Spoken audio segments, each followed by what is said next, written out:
اعوذ باللہ من الشیطان الرجیم بسم اللہ الرحمن الرحیم یا ایہا الذین آمنوا اتقوا اللہ وابتغوا الیہ الوسیلہ وجاہدوا فی سبیلہ لعلکم تفلحون ان الذین کفروا لو ان لهم ما فی الارض جميعا ومثلہ معہ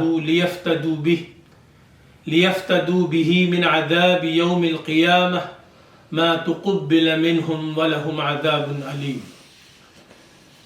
معزز ناظرین، آج ہم آپ کے سامنے سورہ مائدہ کے رکوع 6 کا ترجمہ و توضیح پیش کرنے کی سعادت حاصل کر رہے ہیں۔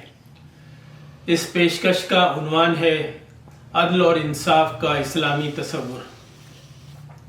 فرمان الہی ہے، اے لوگو جو ایمان لائے ہو، اللہ سے ڈرو اور اس کا قرب حاصل کرنے کی کوشش کرو اور اس کی راہ میں جہاد کرو تاکہ تم کامیاب ہو جاؤ۔ بے شک جن لوگوں نے کفر کیا، اگر ان کے پاس وہ سب کچھ ہو جو زمین میں ہے اور اس کے برابر اور بھی اس کے ساتھ ہو تاکہ قیامت کے دن کے عذاب سے فدیہ دے دیں، تب بھی ان کی طرف سے قبول نہیں کیا جائے گا اور ان کے لیے دردناک عذاب ہے۔ وہ چاہیں گے کہ آگ سے نکل جائیں مگر وہ کبھی بھی اس سے نکل نہیں سکیں گے اور ان کے لیے ہمیشہ رہنے والا عذاب ہے۔ اور چور مرد اور چور عورت دونوں کے ہاتھ کاٹ دو، یہ اس کا بدلہ ہے جو دونوں نے کمایا ہے، اور اللہ کی طرف سے عبرتناک سزا ہے، اور اللہ بہت غالب کمال حکمت والا ہے۔ پھر جس نے اپنے ظلم کے بعد توبہ کی اور اصلاح کر لی تو یقیناً اللہ اس کی توبہ قبول کرے گا، بے شک اللہ بہت بخشنے والا نہایت رحم والا ہے۔ کیا آپ نہیں جانتے کہ اللہ ہی ہے جس کے لیے آسمانوں اور زمین کی بادشاہی ہے؟ وہ جسے چاہتا ہے عذاب دیتا ہے اور جسے چاہتا ہے معاف کر دیتا ہے، اور اللہ ہر چیز پر پوری قدرت رکھنے والا ہے۔ اے رسول، وہ لوگ آپ کو غمگین نہ کریں جو کفر میں تیزی دکھا رہے ہیں، ان میں سے جنہوں نے اپنے منہ سے کہا کہ ہم ایمان لائے حالانکہ ان کے دل ایمان نہیں لائے، اور ان میں سے بھی جو یہودی ہو گئے، وہ جھوٹ کو بہت سننے والے ہیں، اور ان لوگوں کی بھی بہت سننے والے ہیں جو ابھی آپ کے پاس نہیں آئے۔ وہ کلام کو اس کے مقام سے ہٹا دیتے ہیں، وہ کہتے ہیں اگر تمہیں یہ حکم دیا جائے تو اسے مان لینا، اور اگر یہ نہ دیا جائے تو بچ کر رہنا۔ اور جس کو اللہ نے فتنے میں ڈالنے کا ارادہ کر لیا تو آپ اللہ کی طرف سے اس کے لیے کچھ بھی اختیار نہیں رکھتے۔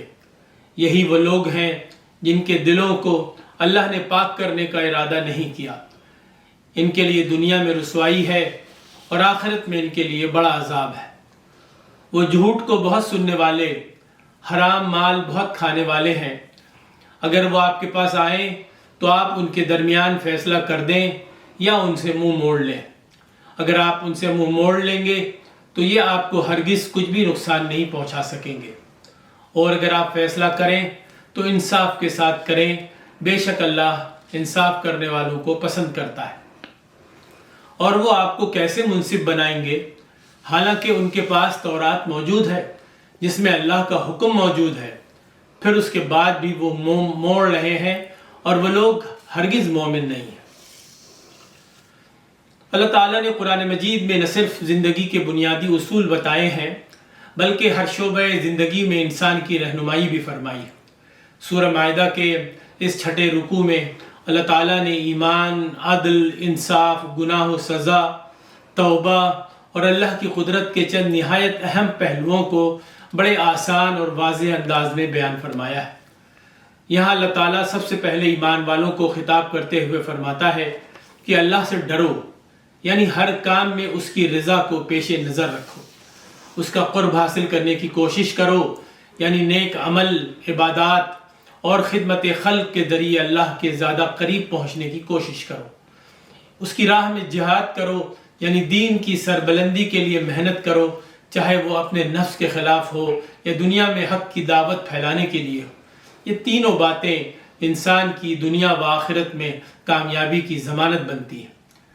جن لوگوں نے ایمان کے بجائے کفر کو اختیار کیا ان کا انجام یہ بتایا گیا ہے کہ قیامت کے دن اگر ان کے پاس زمین کی ساری دولت ہو اور اتنی ہی مزید بھی ہو اور وہ اسے اللہ کے عذاب سے بچنے کے لیے پیش کریں تو بھی ان کی پیشکش قبول نہیں ہوگی۔ اللہ تعالیٰ کا فیصلہ صاف ہے کہ ایمان اور نیک عمل کے بغیر مال و دولت آخرت میں کسی کام نہیں آنے والے ہیں۔ اسلام نے معاشرتی جرائم کے لیے واضح اور مؤثر سزائیں مقرر کی تاکہ معاشرے میں عدل قائم رہے۔ چور مرد اور چور عورت کے ہاتھ کاٹنے کا حکم اسی مقصد کے لیے دیا گیا ہے کہ جرم کا سدباب ہو اور دوسرے عبرت حاصل کریں، مگر ساتھ ہی اللہ تعالیٰ نے توبہ کا دروازہ کھلا رکھا ہے۔ اگر کوئی اپنے جرم پر سچے دل سے شرمندہ ہو کر توبہ کرے اور اپنی زندگی درست کر لے تو اللہ تعالیٰ نہایت رحم فرمانے والا اور بندے کی توبہ قبول فرمانے والا ہے۔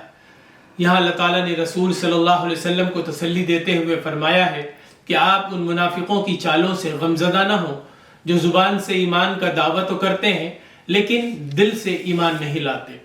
کچھ یہودی اور ان کے ساتھی جھوٹ سنتے ہیں، دوسرے کے بہکاوے میں آ کر باتوں کو توڑ مروڑ کر پیش کرتے ہیں۔ یہ لوگ اللہ کی نافرمانی میں آگے بڑھنے والے، جھوٹ کے پیچھے بھاگنے والے، نہایت شوق سے حرام کھانے والے اور زمین میں فتنہ و فساد برپا کرنے والے ہیں۔ اللہ تعالیٰ نے ان کے دلوں کو پاک کرنے کا ارادہ نہیں کیا، اس لیے ان کے لیے دنیا میں ذلت اور آخرت میں سخت عذاب ہے۔ اس رکوع میں اللہ تعالیٰ نے اپنے پیارے نبی صلی اللہ علیہ وسلم سے فرمایا ہے کہ اگر یہ منافقین اپنے یہودی احباب کے ساتھ آپ کے پاس فیصلے کے لیے آئیں تو آپ کے پاس اختیار ہے کہ ان کے درمیان فیصلہ کریں یا ان سے کنارہ کشی اختیار کریں۔ پھر اگر فیصلہ کریں تو انصاف کے ساتھ کریں کیونکہ اللہ تعالیٰ انصاف کرنے والوں کو پسند کرتا ہے۔ یہاں آخر میں یہود مدینہ کے طرز عمل پر تنقید کرتے ہوئے فرمایا گیا ہے کہ ان کے پاس اللہ کی کتاب تورات موجود ہے جس میں صاف احکام درج ہے، اس کے باوجود یہ لوگ اس سے منہ موڑتے ہیں اور اپنی مرضی کے مطابق فیصلے چاہتے ہیں۔ ایسے لوگ دراصل ایمان والے نہیں ہیں، یہ نہ تورات پر ایمان رکھتے ہیں اور نہ قرآن پر ایمان رکھتے ہیں۔ وآخر دعوانا الحمدللہ رب العالمین۔